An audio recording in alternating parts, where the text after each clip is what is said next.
Salut, ce message s'adresse à Olive directement. J'ai rien contre toi, je crois qu'on s'est déjà parlé, tu te rappelles, il y a 2 ou 3 ans, mais depuis, on n'a pas eu l'occasion de se reparler. Je vois que tu appelles au blocage le 1er avril. Je vais susciter, j'espère, ton intérêt, et je vais t'expliquer quelque chose de concret. J'espère. On y va.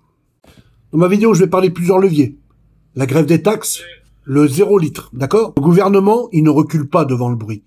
Il recule devant le vide dans les caisses. Au lieu de bloquer les routes qui exaspèrent les autres citoyens, il faut bloquer le flux financier. L'action, elle est simple. Décréter une journée station morte nationale. Si personne en France ne décroche un pistolet de pompe pendant 24 heures ou 48 heures, l'État perd des centaines de millions d'euros de TICPE, taxe intérieure de consommation sur les produits énergétiques. En une fraction de seconde, l'impact est une démonstration de force invisible, mais comptable. Là, on pénalise. D'abord, on pénalise pas le travailleur, on asphyxie le percepteur.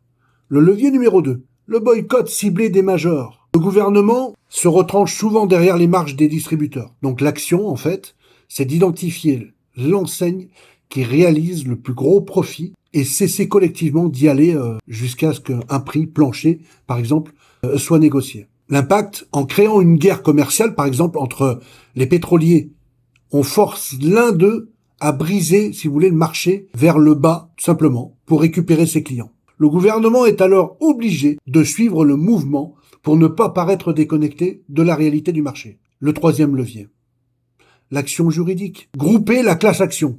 La force du nombre ne doit pas être que physique, elle doit être légale. L'action, c'est de lancer une procédure collective contre l'État pour rupture d'égalité devant le service public, ou alors une mise en péril de la mobilité essentielle. Là aussi, il y a un impact.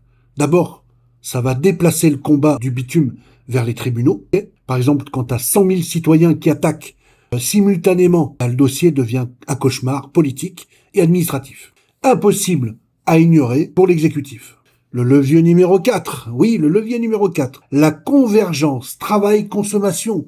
Le blocage est inefficace s'il est perçu comme une nuisance pour ceux qui souffrent aussi, ceux qui travaillent.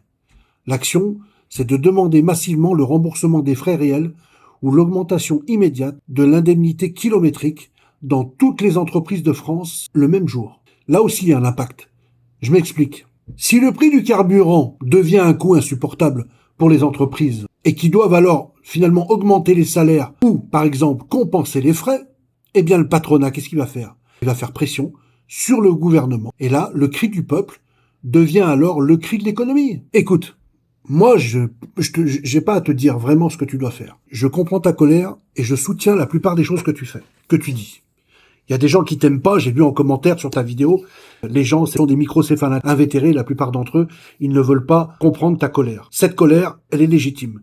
Il faut l'utiliser à bon escient.